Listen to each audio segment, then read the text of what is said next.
बुद्ध ने एक व्यक्ति से कहा कि मैं आपसे कुछ प्रश्नों के उत्तर जानना चाहता हूँ। बुद्ध ने कहा कि पहले कुछ समय के लिए मौन धारण कर लो। जिसका मन अशांत रहता है उसके मन में कई तरह के प्रश्न चलते रहते हैं।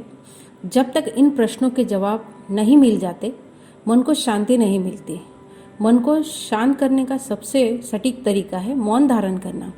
इस संबंध में गौतम बुद्ध का एक कहानी प्रचलित है, जानिए। कहानी शुरू करने से पहले अगर आप मेरे चैनल पर नए हैं तो सब्सक्राइब करें, कहानी अच्छी लगे तो लाइक करें और शेयर जरूर कीजिएगा और बेल आइकन प्रेस करना ना भूलें।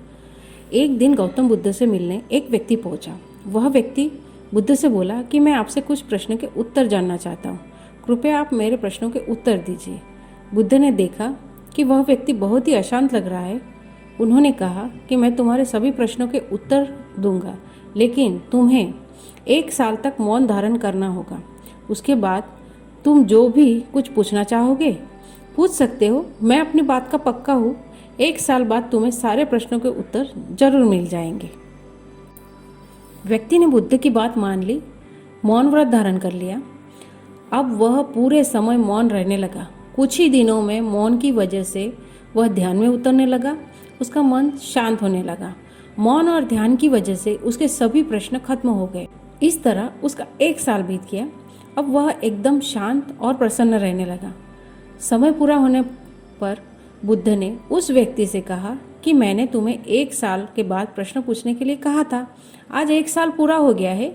अब तुम अपने सभी प्रश्न मुझसे पूछ सकते हो। ये बात सुनकर व्यक्ति प्रसन्न होकर बोला कि आज मेरे पास आपसे पूछने के लिए कोई प्रश्न नहीं है। बुद्ध उस व्यक्ति से बोले कि जब तुम यहाँ आए थे तुम्हारा मन अशांत था। जब किसी व्यक्ति का मन शांत नहीं रहता तो उसके मन में हजारों प्रश्न उठते हैं। अशांत मन परेशानियों का कारण बनता है। हमारे मन की 2 अवस्थाएं हैं, एक में प्रश्न होते हैं और दूसरी अवस्था में उत्तर होते हैं। मौन की वजह से हमारा मन दूसरी अवस्था में पहुंच जाता है जहां हमारे प्रश्न खत्म हो जाते हैं और हमारे पास उत्तर ही उत्तर होते हैं। कहते हैं जीवन में आप जितनी चाहे अच्छी अच्छी किताबें पढ़ लो, कितने भी अच्छे शब्द सुनो, लेकिन जब तक आप उनको अपने जीवन में नहीं अपनाते तब तक उसका कोई फायदा नहीं होगा।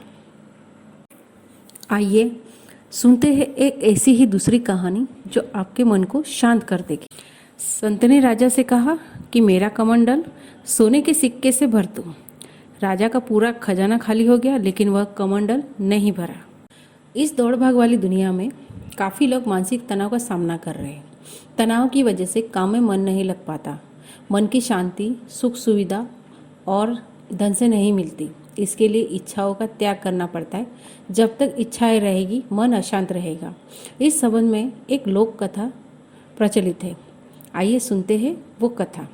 पुराने समय में एक राजा दान पुण्य करते थे, लेकिन उन्हें अपने अच्छे कामों पर घमंड भी था। राजा की प्रसिद्धि दूर दूर तक फैली हुई थी। रोज सुबह महल के बाहर जरूरतमंद लोगों की लाइन लगी रहती थी। एक दिन राजा के पास एक संत पहुंचे। राजा ने संत से कहा कि गुरुदेव, आप जो चाहे मुझसे मांग सकते हो। मैं आपकी सभी इच्छाओं पूर्ण कर सकता हूँ। संत को समझ में आ गया कि राजा को अहंकार आ गया है। उन्होंने कहा है, मेरा ये कमंडल स्वर्ण की मुद्राओं से भर दो। राजा ने कमंडल को देखा तो वह छोटा सा ही दिख रहा था। राजा ने कहा कि ये तो बहुत छोटा सा काम है, मैं अभी इसे भर देता हूँ। राजा ने अपने पास मुद्राओं की थैली निकाली और कमंडल में डाल दी, लेकिन मुद्राएं कमंडल में जाते ही गायब हो गई। राजा ने कोषाध्यक्ष से और मुद्राएं मंगवाकर उस कमंडल में डाली तो वे भी गायब हो गई। देखकर राजा हैरान था। राजा को अपना वचन पूरा करना था, इसीलिए उसने अपने खजाने से और मुद्राएं मंगवाई। राजा जैसे जैसे स्वर्ण मुद्राएं उस कमंडल में डाल रहा था, मुद्राएं गायब हो रही थी, कमंडल खाली ही था। राजा ने हाथ जोड़कर हार मान ली और कहा कि कृपया इस कमंडल का रहस्य समझाइए। इतना धन डालने के बाद भी ये भरा क्यों नहीं? संत बोध और ज्ञान में कभी भरता नहीं है, ठीक उसी तरह ये कमंडल भी कभी भर नहीं सकता। मन की इच्छाएं कभी खत्म नहीं होती। मन की शांति के लिए हमें हर हाल में संतुष्ट रहना चाहिए। कभी भी घमंड ना करें। इच्छाओं और घमंड का त्याग करेंगे तो मन शांत रहेगा।